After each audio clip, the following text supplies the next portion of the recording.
See this episode's show notes for our unique promo code to get up to 2 months of free podcasting service with Libsyn when you sign up for a new account. Get your show on Apple and Spotify, get helpful stats, and all the support you need to sound your very best. Hi, this is Declan Shalvey, former artist of Moon Knight, and you're listening to Into the Night, the Moon Knight podcast.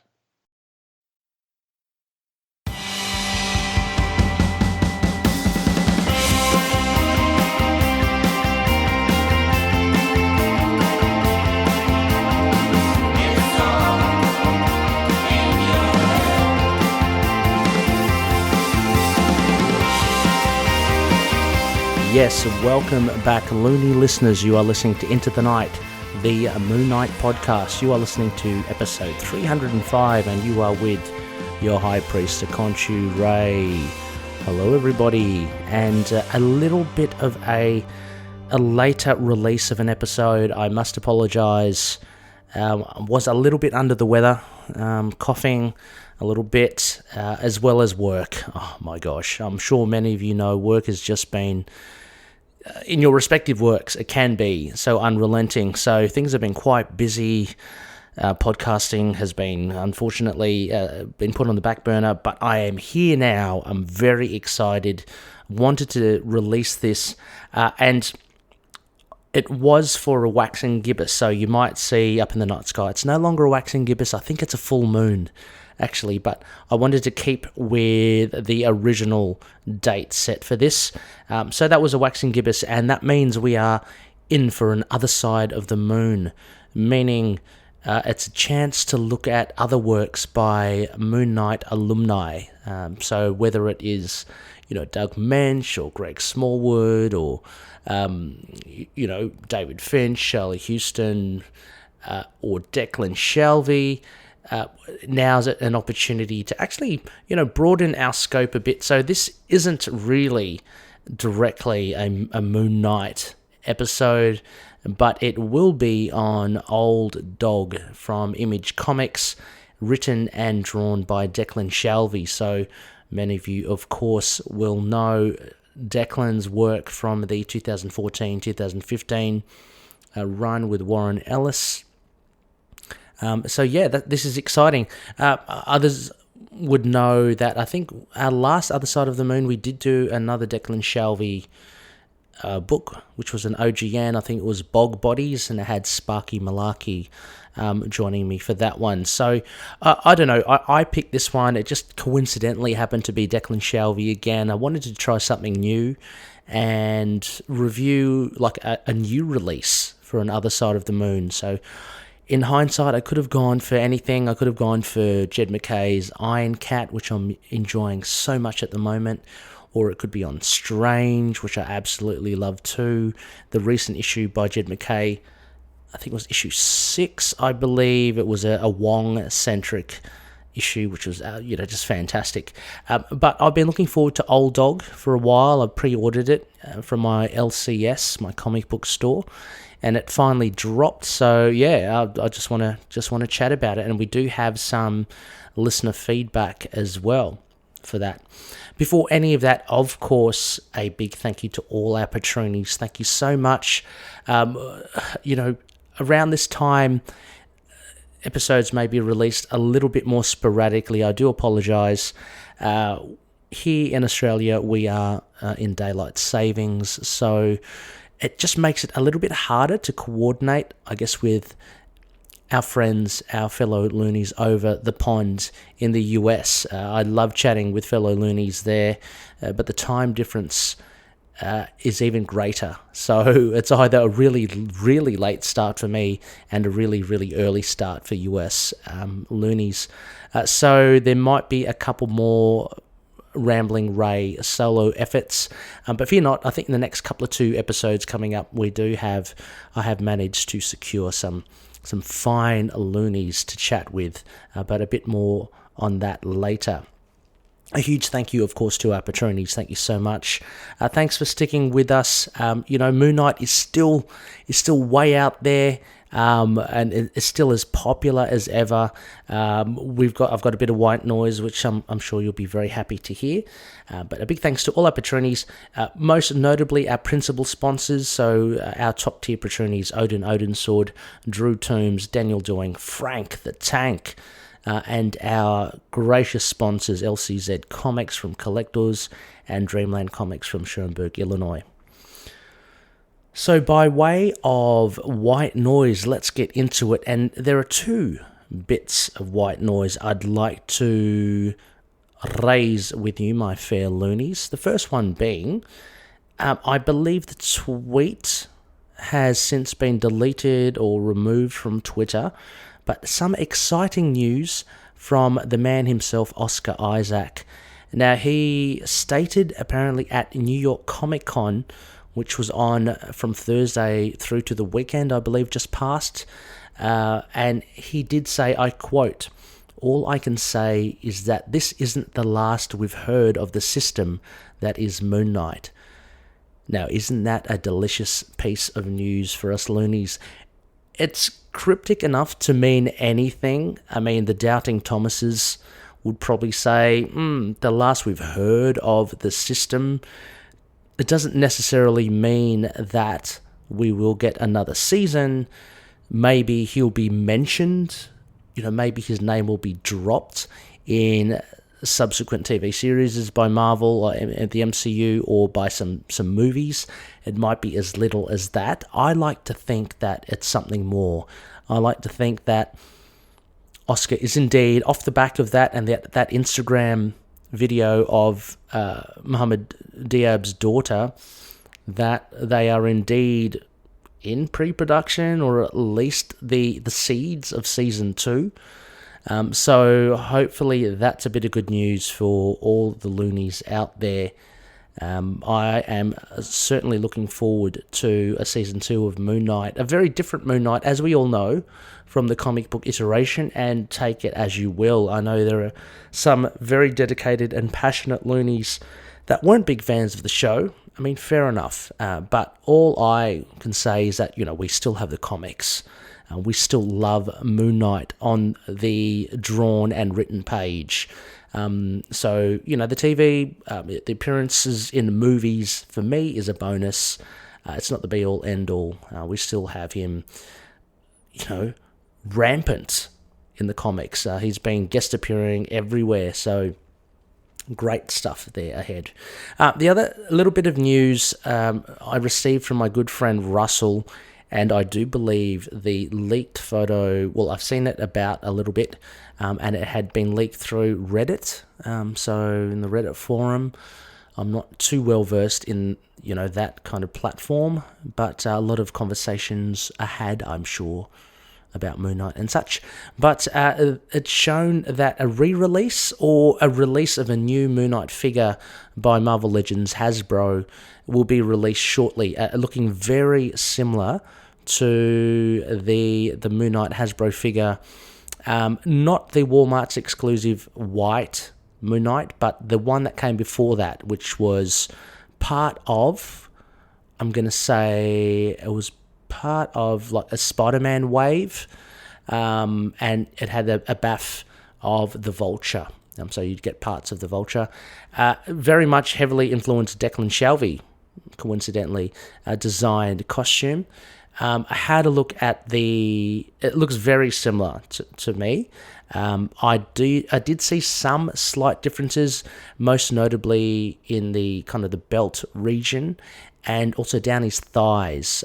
So in this new version, which is a prototype, the picture of it, there are there's no white armor, no crescent moons running down his thighs. It's just purely black. And then he does have the shin or calf guards, and of course the tried and true clogs. What do you call them? Crocs. Bibs and Crocs.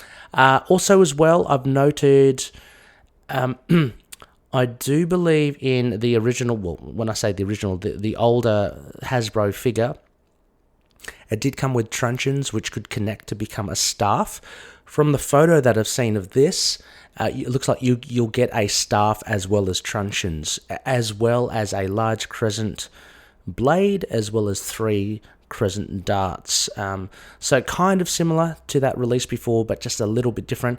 And of course, the packaging and the boxing of the figure is very different as well. So for the completists in you, if you want to grab it, keep an eye out on your favorite action figure distributors and have a look. I'm sure someone will post it up in our Facebook community or on Twitter or on Instagram, and just keep a close eye on that when that releases.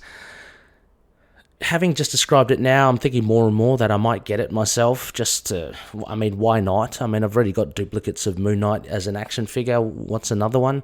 It's slightly different. If you split hairs, it's not different enough for me to really justify getting it again, other than, pardon me, the fact that it is, it's a new Moon Knight figure. I mean, we only just got the Hasbro TV show, Mr. Knight and Moon Knight as well, which is sitting pretty amongst my collection, which I've enjoyed as well. So, a couple of bits of Moon Knight news, which will probably wet your whistle. I should wet my whistle now. I'm a bit coarse. One moment. Make of it what you will, and I'll put something in the show notes potentially for both of them. If not, go check out our Facebook page, Twitter or Instagram for a photo of that Hasbro Legends figure, as well as, there's not really much I can do on Oscar Isaac's statement from New York Comic Con, but just believe me. And thank you to the loonies over at Discord, and thank you to Rebecca, I believe, who posted it in our Facebook group as well. Right, well, let us get into our other side of the moon. And for this one, as mentioned, be looking at Image Comics Old Dog #1. Publication date September 28th, 2022. Wasn't that long ago. So we have a writer and artist, Declan Shalvey. We have lettering by Clayton Cowles and edited by Heather Antos. And now there are a few variant covers. So Declan Shalvey does cover 1, or the cover A. I picked up, I'm not too fussed, I guess. My LCS just dropped in my pull list, my standing order. Cover B, which is by Martín. Pretty cool. It's just got old dog Jack Lynch sitting on a park bench with bloodied hands and bloodied arms and a beat-up face, feeding pigeons in the park with corpses littered just behind him. Very cool, very evocative. And cover D, so I'm not too sure what cover C is. Cover C may be a blank cover or something, but cover D is by Kevin Nowlan. So available in floppy format, which I picked up as well. Cover price, $3.99. A pretty nice stock of cover, front and back cover for $3.99. And pretty good stock, pretty good quality pages as well. So listeners, I'll treat this just like a typical Moon Knight comic that we review. I will go through some bare bones. This time written by yours truly. I don't believe Image Comics have a wiki fandom page. I couldn't find it, so I thought I'd write it out myself, which gives you a summary of the issue in case you haven't got it, but you're still keen to know the story and keen to follow my discussion. And then what I'll do is I'll go through some aspects, some key moments. So I've got, 6 main key moments of this issue. And, it ranges everything from writing, art, themes, characterizations, and references. And I will still use the Konishi's rating system to rate this out of 10. So, looking forward to that. So let me get started here. This is Old Dog, the Bare Bones, written by Ray, issue 1. In an undisclosed location, an agent stalks the streets, seemingly unaware that a sniper lurks on the rooftops. Cut to what appears the present, and CIA agents Jack Lynch, Charlie and one other are cooped up in a surveillance van, discussing the merits of their current job and how unfortunate they are in pulling this detail. Back to another time, and what appears to be the younger version of Lynch continues his tracking of an unknown target. He's determined and insists on radio silence with his partner Shepard. Returning to present day, Lynch finally sees something and alerts his team that there is movement in the building they are surveilling. Charlie and the other agent insist on Lynch staying put inside the van whilst they scope out the activity and instruct him to call for backup if he doesn't hear from them in 10 minutes. In the past, Lynch infiltrates the building and in quick succession incapacitates the guards with lethal force. 15 minutes have passed in present day, and Lynch chooses to investigate the whereabouts of his two teammates instead of calling for backup. Lynch finds one of them dead and Charlie barely alive. Something strange has happened. Charlie looks older, but Lynch pays no heed and grants Charlie's final wish to stop him with the experimental tech. Lynch unveils a massive machine with a masked operative bent on defending the colossal apparatus. Time appears to shift with sound travelling slower than usual. A fight ensues and Lynch manages to destroy the machine, causing a massive explosion with him and his assailant at ground zero.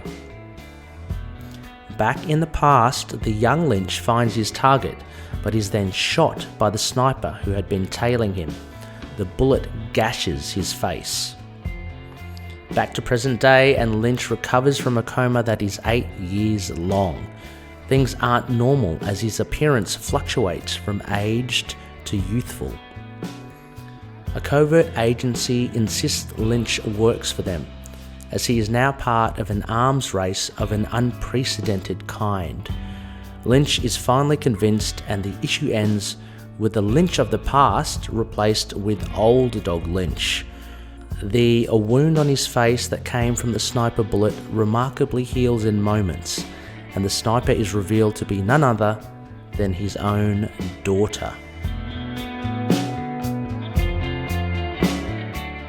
So there you go. That was Old Dog, issue 1 by Declan Shalvey. My gosh, what a first issue.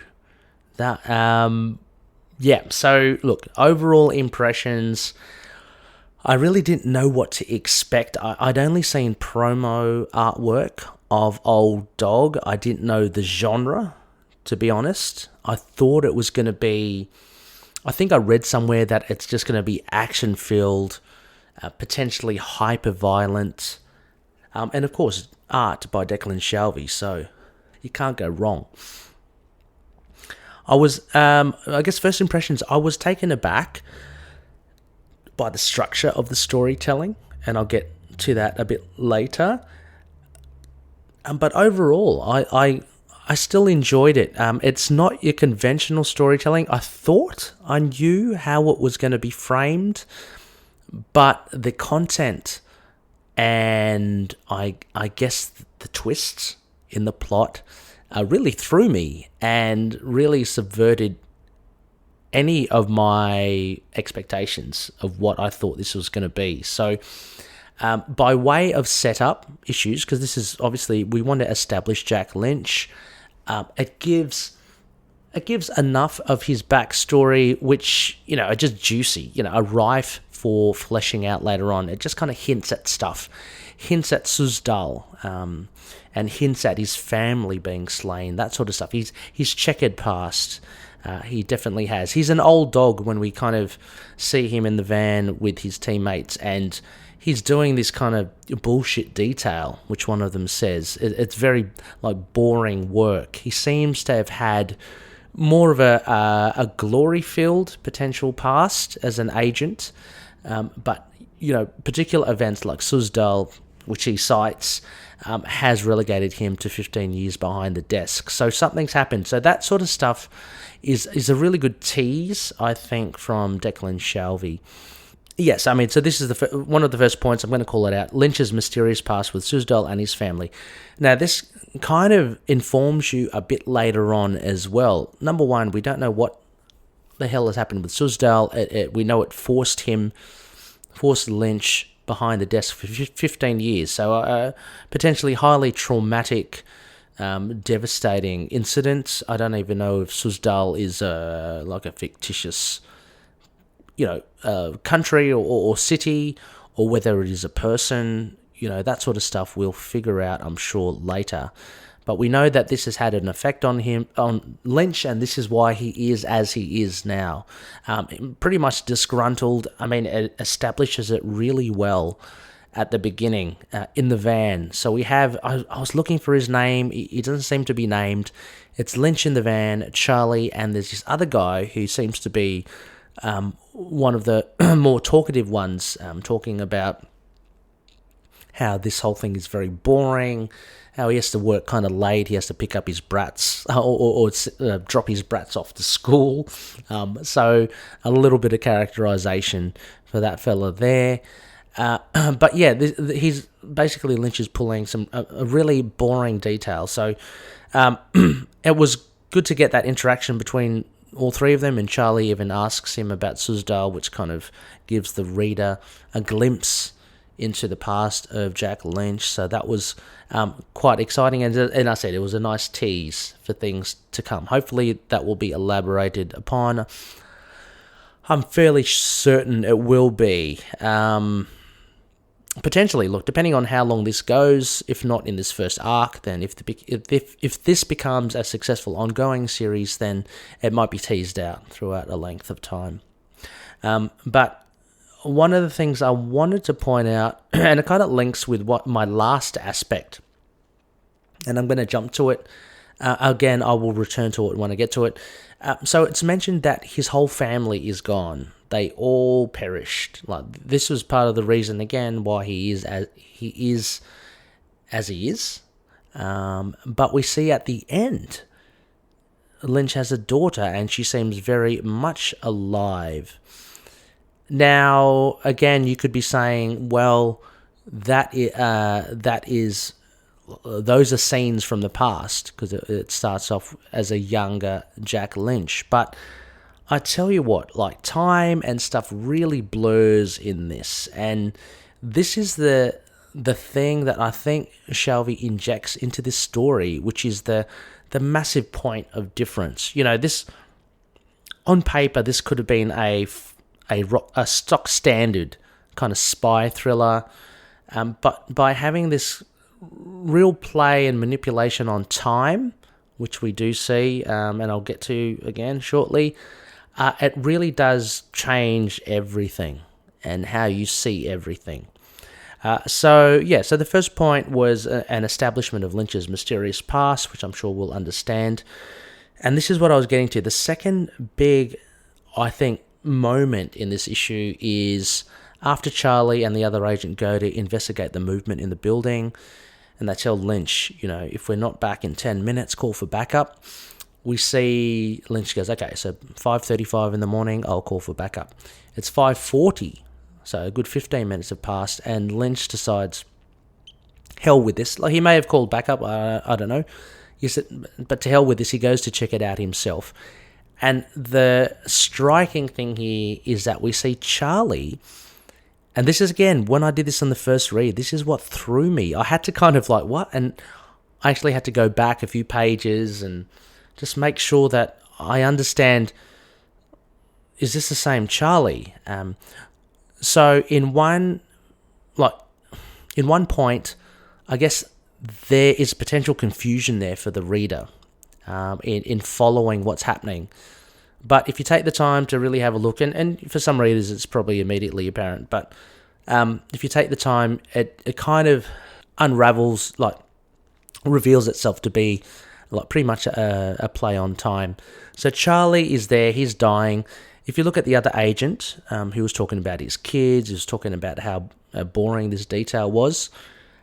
He's dead on the ground. His hair is all grey. At first I thought that was like lighting.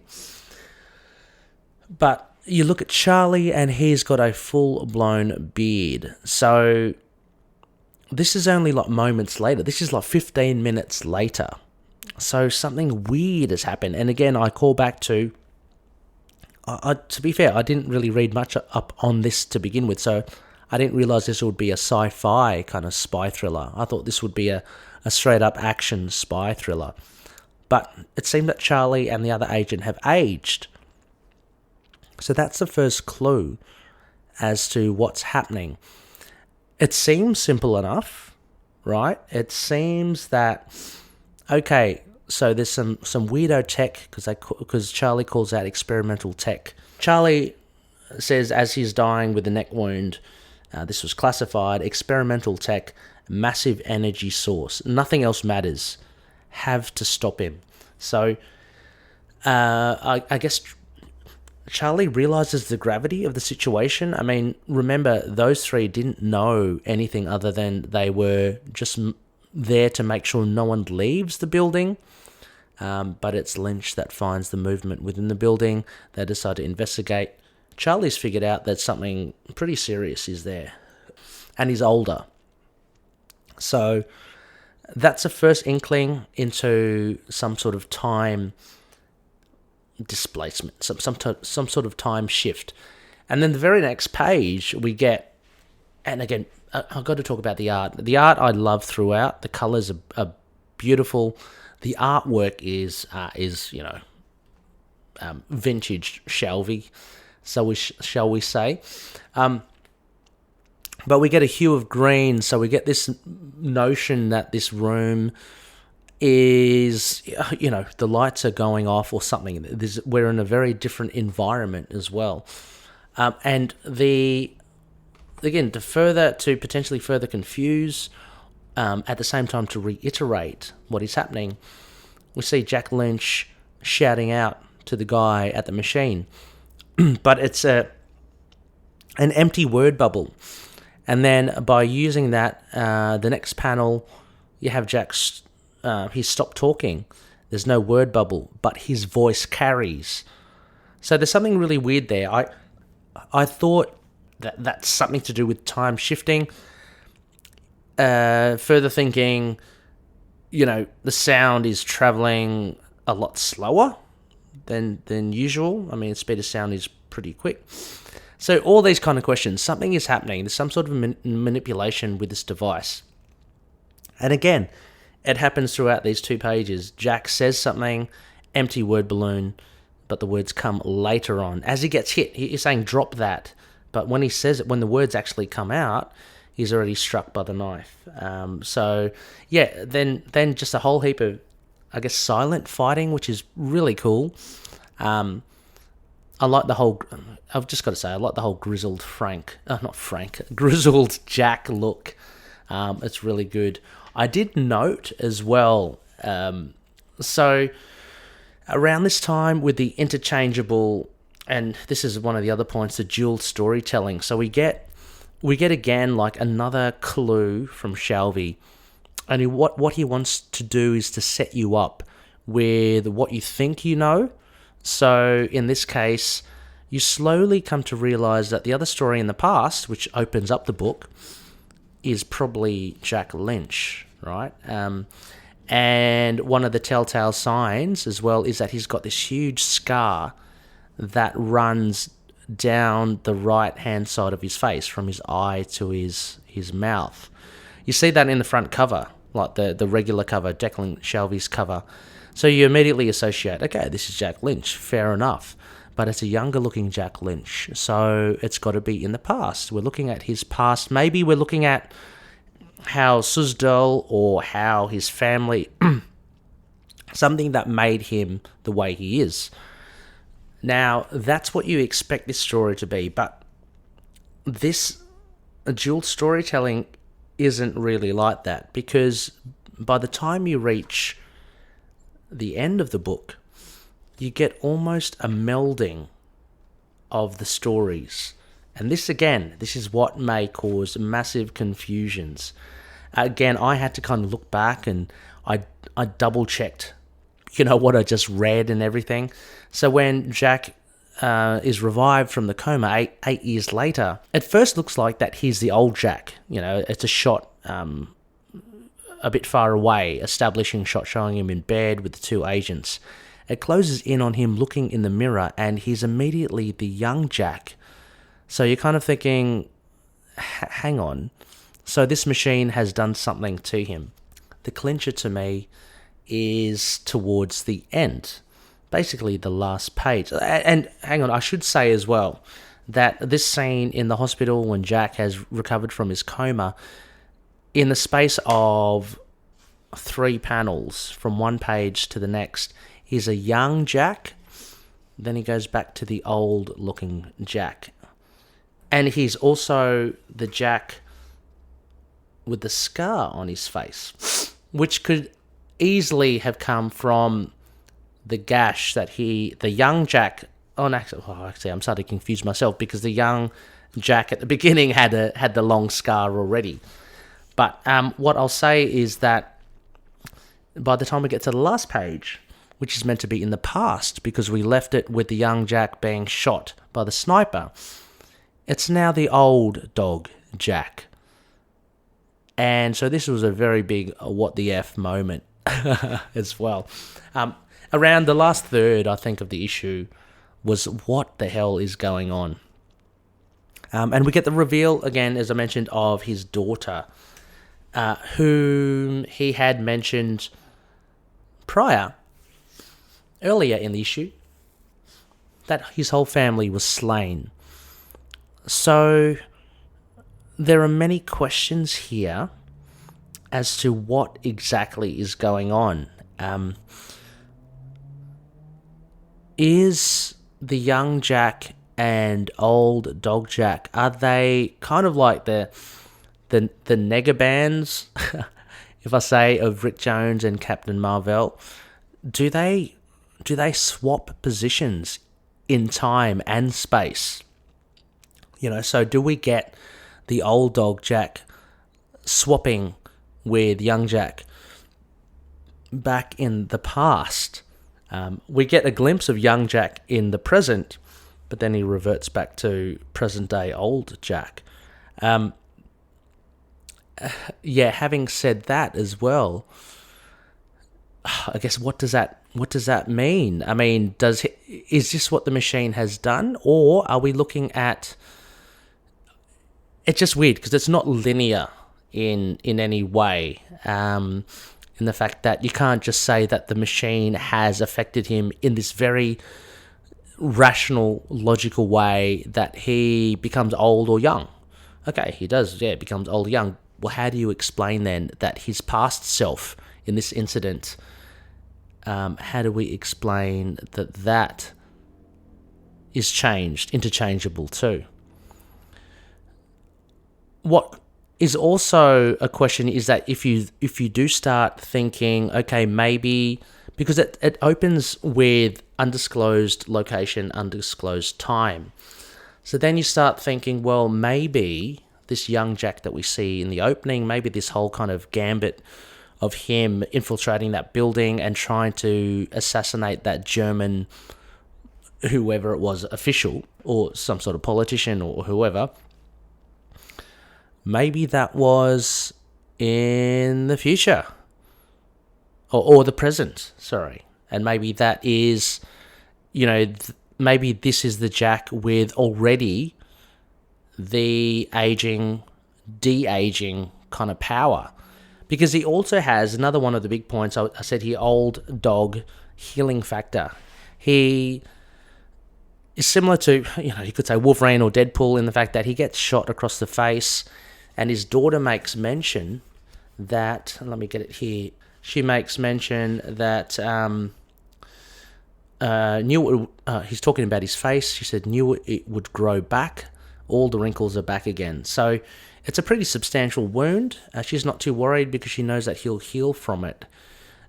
So he's gained some sort of powers. It's really intriguing as to what it is, because is this whole thing about him manipulating time. Does that mean the wound that he's got, it heals because he can reverse the time of...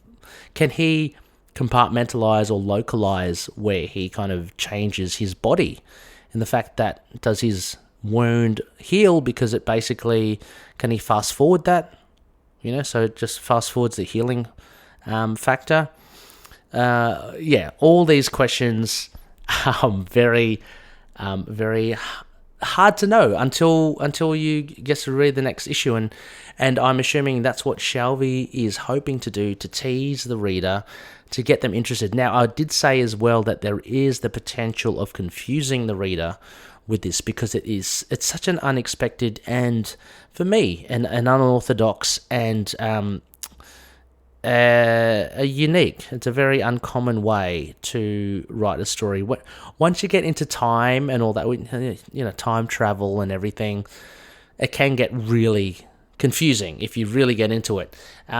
This is kind of that same thing. I mean, it's Shalvey playing on the theory of time and how it works. And again, it could be another subversion of I'll just say expectations, of assumptions, a subversion of assumptions that what we open with the past Jack is actually the present day, and maybe the old dog that we see in the surveillance van, we see up to the point where he talks to the covert agency with the two agents.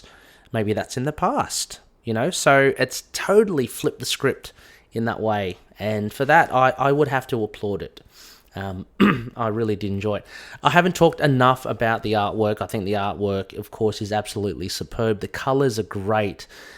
There is a really nice, use of, for want of a better term, filters through the scenes. So we get in the surveillance van the blue light. It's kind of that kind of dull blue light that you get from computer screens, dare I say, in the van, and that's pretty consistent.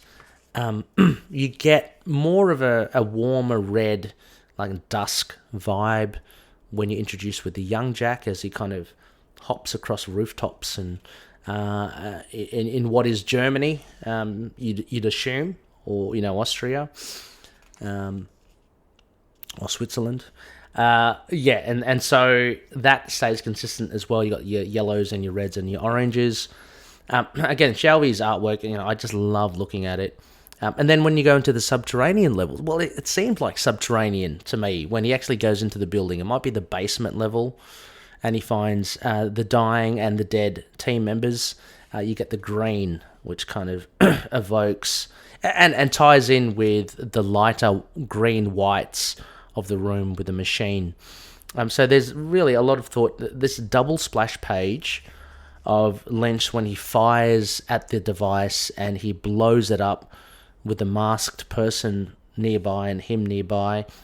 Really cool. The way that it conveys something weird or funky happening with the time. So you get these bands of differing hues of green, horizontal beams across, and you get this kind of fissure of a green blip at the center of the machine when it explodes. Just the detail of the machinery as it explodes as well. Really great to look at. The action scenes were great. It's just, I guess, as far as setup issues go as well, it just kind of has you wanting to know a bit more, which again, I think is the whole point. But yeah, the artwork, I just wanted to call that out as well.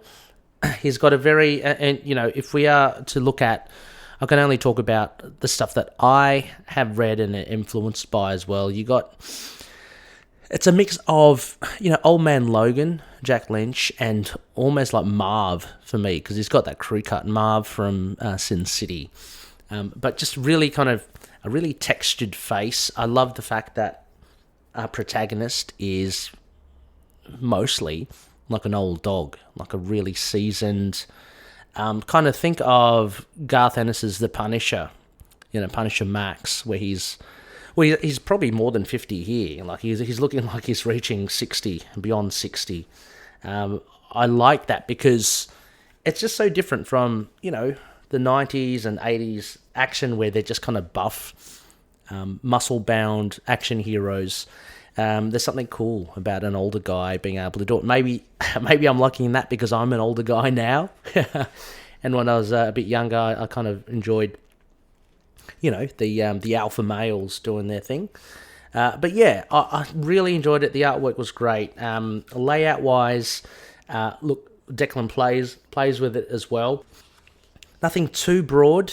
I mean, they're just having a look. There's the lovely splash page. Everything is kind of concealed in panels. There doesn't seem to be overlapping figures over the borders of the panels, which you see sometimes, or angular, or that much, or actually any angular panels. They all seem pretty straight, pretty horizontal for the most part, I'll say. Actually mostly horizontal. They use the width of the page to give you those kind of wide, flat panels, which were quite noticeable. But great stuff. I mean, I always love Declan Shalvey's art, so really fun stuff. I'm going to have to then give this a rating. And what I'll do, I'm going to give it a 3/4 moon, basically. It's somewhere in between a solid round boy and a big, beautiful yellow man. 7.5 out of 10. A good portion of that would be for the artwork. Story-wise was quite solid as first issues go. It did obviously leave a lot of questions that you kind of want to know. The only kind of, I guess, quibble would be that there is that potential to confuse the reader a bit too much with it. But I believe that's part and parcel with time displacement genre stories. That's always going to be a factor. Unless, of course, you're very straightforward, going back in time, going into the future. Once you start playing with that kind of theory and the aspect, you could potentially get a story that is confusing. I will definitely give marks to Shalvey for really playing with the theory of time here, and by, as I mentioned, everything I've mentioned before, by really giving me what I hadn't expected. Like, as I was talking through it, potentially, the past scenes actually might be the present scenes, and the present scenes actually might be the past scenes. The fact that we don't know, that the aged and the youthful Jack Lynch seem to bounce between both scenes. You just don't know, you don't really understand what's happening. The fact that his family is apparently dead, but he clearly has a daughter at the end of it. The fact that he heals, all this sort of stuff. What the hell is Suzdal? All that makes for intriguing stuff, and I'm on board, so I've given it 7.5. I think it's a very solid first issue. I'm interested to see where it goes. I've been enjoying his Time Before Time as well, which is, again, another time-based series, but this is different, and yeah, totally unexpected. I thought, as I said, this was going to be a straightforward spy thriller. So with that, fair loonies, let's have a look at some feedback. We got one bit of feedback from our Facebook group, and a huge thank you and a shout out to Mario Digicomo, or Digicom. I love that nickname, Mario. And Mario writes in as well. He said, honestly, I wasn't impressed. The parts that weren't painfully generic were somewhat incoherent, like exactly what happened to the main character. Decent art, though. So, Mario, I urge you to maybe have a reread, maybe interrogate the issue a little bit more. Of course, full credit, if it's not your bag, then that's it. But that was what I was kind of pointing towards as well. There's a potential to confuse the readers, and as Mario mentioned, to make it somewhat incoherent. For me, that actually poses questions. The fact that you don't get what you expect, and it's not a straightforward tale. We're talking about something, this experimental tech has happened, this is an unprecedented arms race. I have a feeling this agency is looking for, like, superpowered people that can manipulate time. But yeah, I agree with you, Mario. Decent art as well. Yeah, so the parts that weren't painfully generic, I think they were meant to lead you down the path to think that this was almost tropey, but the fact that it's for me, it is very different. So I think it's anything but generic. But anyway, I urge you to give it another go, Mario. I think you'll be interested with what you find. If not, fair play. That's okay. But anyway, a huge thank you to Mario and to anyone. And look, it's not too late. If you are interested or curious at least into this really different tale, drop us a line. There are discussion threads in our social media platforms. Well, that pretty much wraps us for tonight. Thank you for joining me.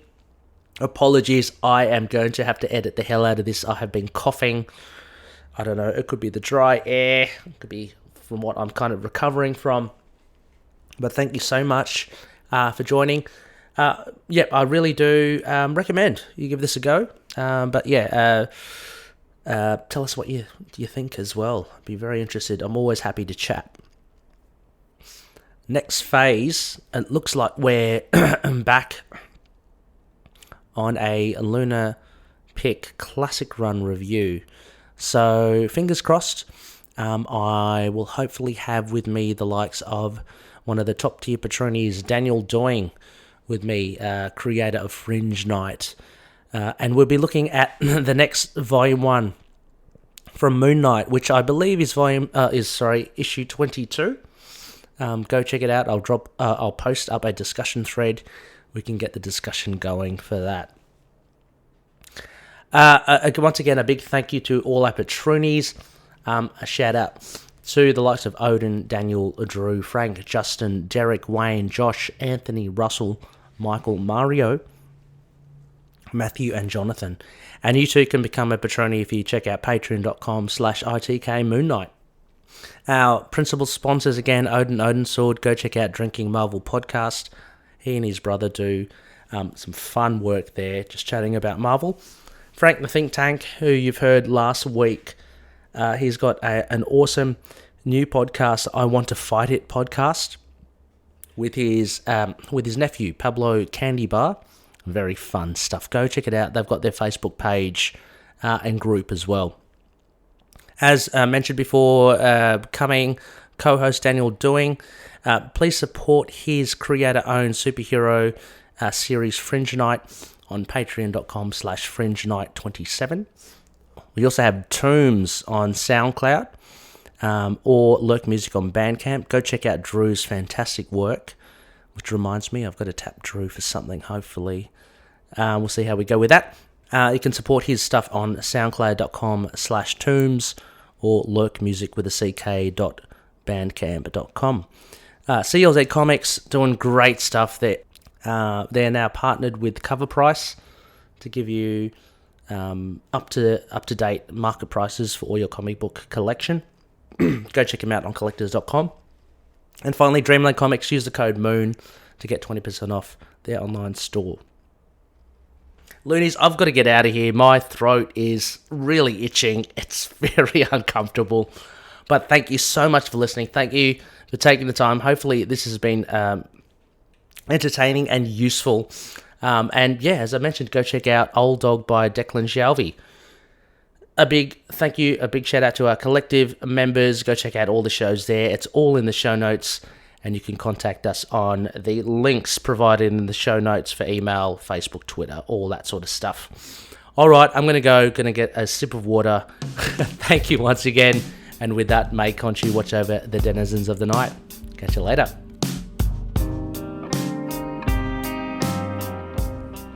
Moon Knight and affiliated characters, stories and events are properties of Marvel Characters Incorporated.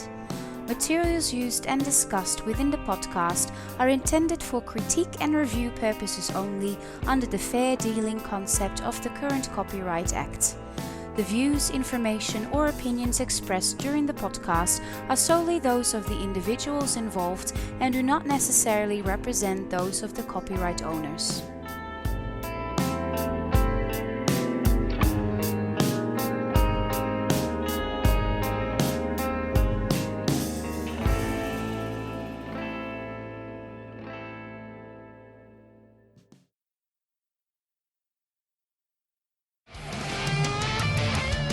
Hey everyone, this is Brian, the host of Inner Demons, the Ghost Rider podcast.